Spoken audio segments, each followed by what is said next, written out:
Wait for some people to get on. All that. So many trades just happened. It's mind blowing. Diamondbacks, Mariners, Mets. A lot of people have just made deals. Crazy. We're also going to talk about some past trades that have happened, like the Max Scherzer mega deal. All of this is a lot to take in. So we're just going to wait for some more people to get on so we can really start the conversation.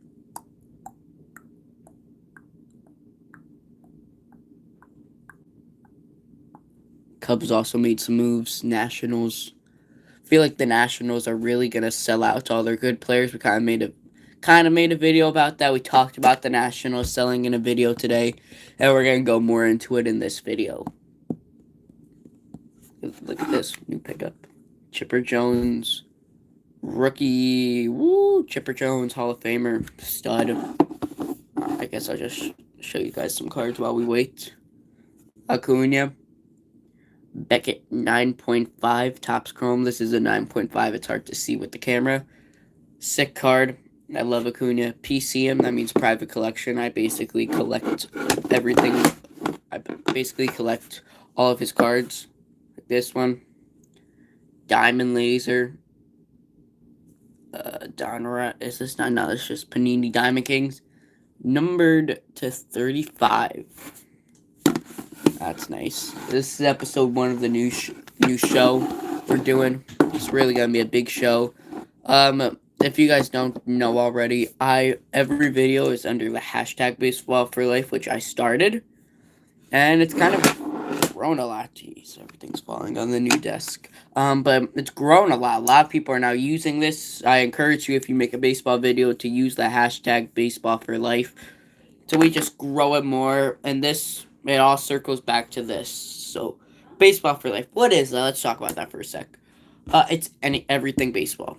So it could be the MLB, but then it could also be like wiffle ball or little league, travel ball, all that fun stuff. So let's get into some trades. Let's get the elephant out of the room. Max Scherzer traded to the Texas Rangers for Luis Angel Acuna, who is Ronald Acuna Jr.'s brother. I believe he is the 40th ranked prospect right now in MLB baseball. Great speed. He plays shortstop and center field. He basically is your key leadoff hitter. You know, your word I'm like a stereotypical leadoff hitter. Steals a lot of bases, high batting average, gets on base. Basically all you could want. His power has gone up a little this season compared to last season in the minors. And he is Acuna's brother. Do I think he will be as good as Acuna? No.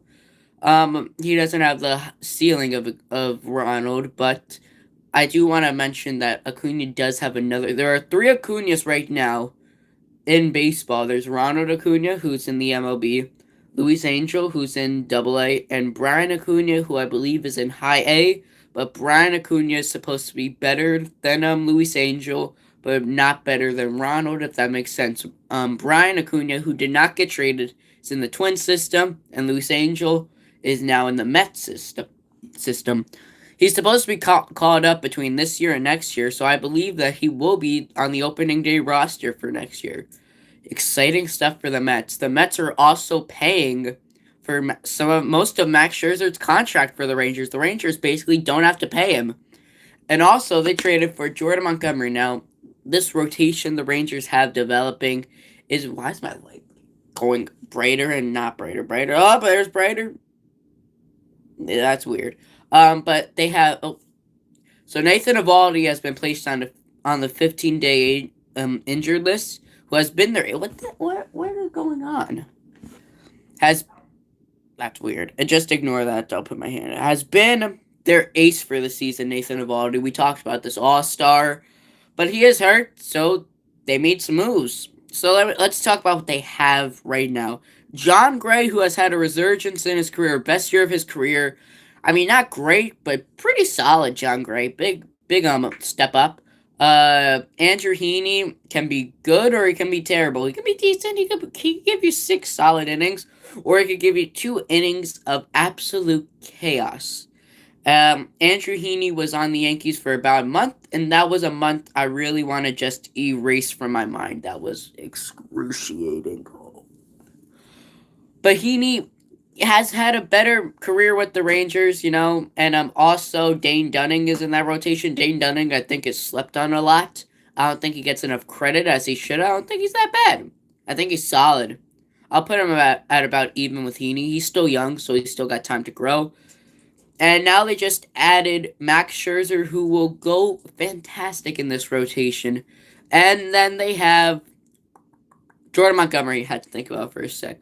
So this rotation, when Nathan Eovaldi comes back, let me just count the pitchers: Eovaldi, Dunning, Montgomery, Gray, Heaney. Sure, that's 6 pitchers. You really only want 5 in your rotation. So what I think will happen is they move Dane Dunning to the bullpen. Yeah, because Dunning sometimes has in his career came out of the bullpen. So I do believe that's what will happen with Dunning, because you got 6 starting pitchers. Be thankful.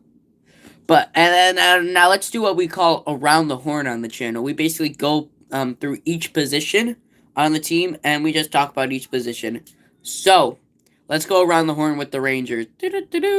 Around the horn. Starting at catcher, Jonah Heim, who is currently hurt. But before that, Jonah Heim was actually 5th in the AL in RBIs. Has been a total difference maker for the team.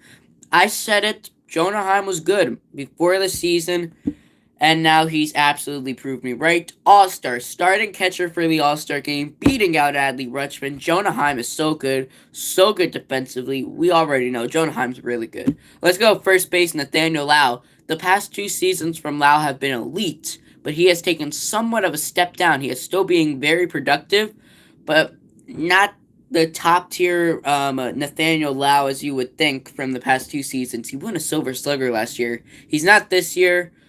I expected more from him, to be honest. I expected him to be in the All-Star game, but solid. Marcus Semien at second baseman is one of the best in the game. He is so good. Probably the best in the AL. Not better than Torres. He is better than Torres. I'll put him higher than Altuve, even though some people will go, wow, what are you doing? Yeah, I think he is the best second baseman. Andres Jimenez has taken an insane step down. So, I do believe he's the best, defensively and offensively. No, he's actually had a rough season at second. But let's go at third base. Josh Jung, another all-star for this team. That started... This is, we talked about this on our All-Star game live stream. It was the Rangers versus the Braves. That's what it was. Josh Jung has been on fire this season. Cooled off just a little, but started the season out the gate swinging for the fences. Hey, that's the name of my channel. Great defensively. Good offensively. Has okay speed. Just an all-around great ball player. Any club would be happy to have him. What? So, yeah. He's very good, Josh Jung. It's basically the whole premise of what I'm trying to get at. And then let's go shortstop. Corey Seager is on fire. MVP candidate, even though we all know he won't win it. Shohei Ohtani is winning it. Don't even get me started on how good Ohtani is. But Seager has been very great offensively. He is hurt too. So the Rangers, I am very interested to see what happens. Really a good team. So let's talk about good teams. The Braves, the Dodgers. When injuries occur, because all teams will get injured, all teams will get boo-boos. They'll all tear their ACLs. Oh, Tommy John surgery. Oh, out for the season. Oh, my $50 million mess. When. They adapt and they keep winning. They don't put the brakes on, which what the Braves and the Dodgers have done this season. Kudos to them. And the Rangers, it looks like they're adjusting. I haven't seen any try for improvement though. Any what's the word I'm looking for? Any improvements or trying to improve. I haven't seen them going after any offensive players, but I'm very happy with the moves they made to their pitching. I think they got some huge upgrades. Future Hall of Fame pitcher. And let's get back to around the horn in the outfield. Probably, I will say this. The most underrated outfield in baseball is the Texas Rangers. Let's start. So, Leody Taveras, who plays basically every... sorry, I'm going a little fast. Every outfielder plays basically every outfielder position, which is great, versatile. So let's start with Leody Taveras. Leody Taveras is someone you need to keep your eye out for. He is very good. Contact hitter, has some pop, not much, but he is a contact hitter, gap to gap, drives the ball, great defense, speed. I mean, so underrated. Not to get even more underrated. Leonardo Tavares is underrated. And now let's get even more underrated with Ezekiel Duran. So good. Such a good hitter.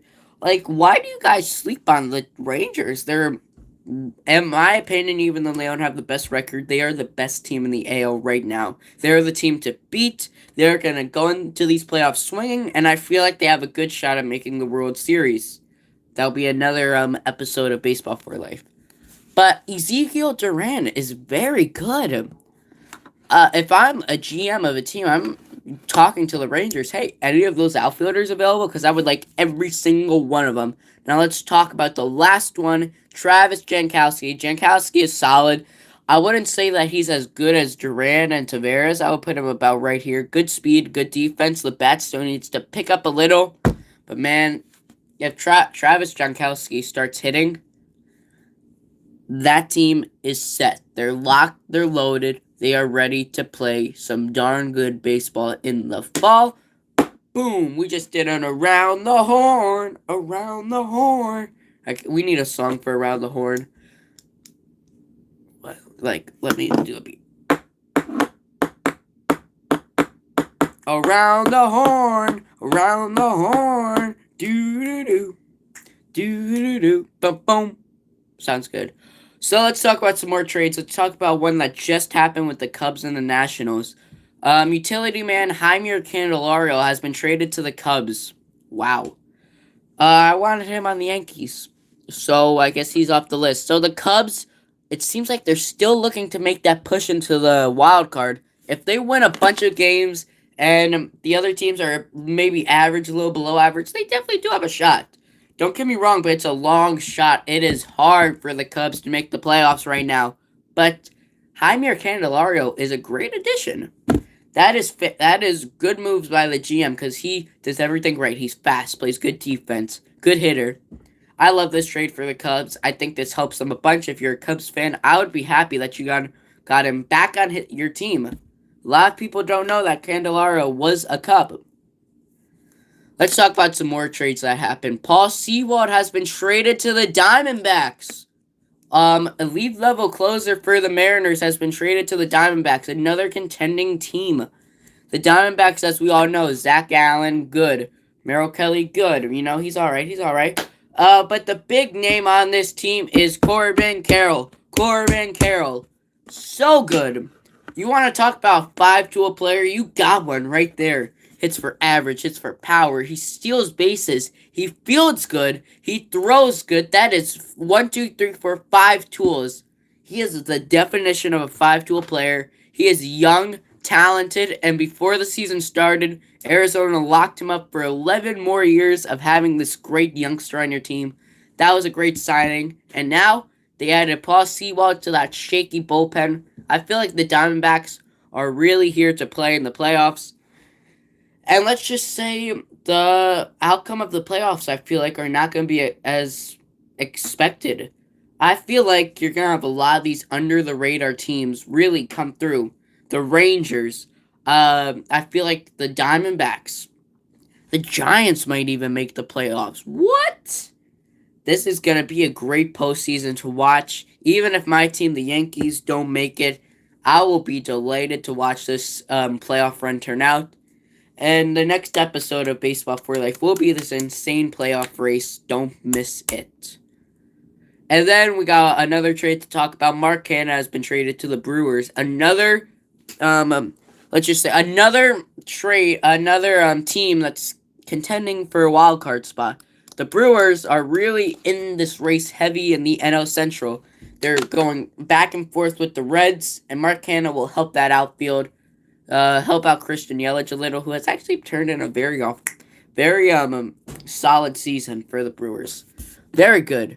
So I believe we covered every trade that just happened. Let me just check real quick. It might say the live has been paused. Don't worry. So, one more trade, and then that's it for the first episode. The Rays have traded for Aaron Civell from the Guardians. Someone talked about in today's video that the Yankees should get, but they missed that shot again. What are we doing, Yankees? We cannot keep letting these trade candidates go away. We need to start making moves, because if you haven't noticed, we're doing pretty bad right now. We're just keeping our heads above water. We need to win this game tonight. We just need to win. We need to win. And we need to keep winning. Judge is back. He's been doing good. Where's the rest of the lineup? I don't know. Maybe they went on a nice, sunny, happy vacation. Johnny Brito got recalled from AAA today. Ron Marinaccio sent down. It seems like they're starting to crack down on these relievers. I don't know who said this was the best bullpen in baseball just because they had a great ERA. Who trusts Ron Marinaccio in a World Series game, the game on the line? Who trusts him pitching? Not me. I don't. I think he needs more work, Marinaccio. I think Brito was the right move, pitching decent in AAA. We'll see what happens tonight against the first place Braves. Not Braves, Rays. Catch you later on Baseball for Life. This has been Swinging for the Fences. Have a good day.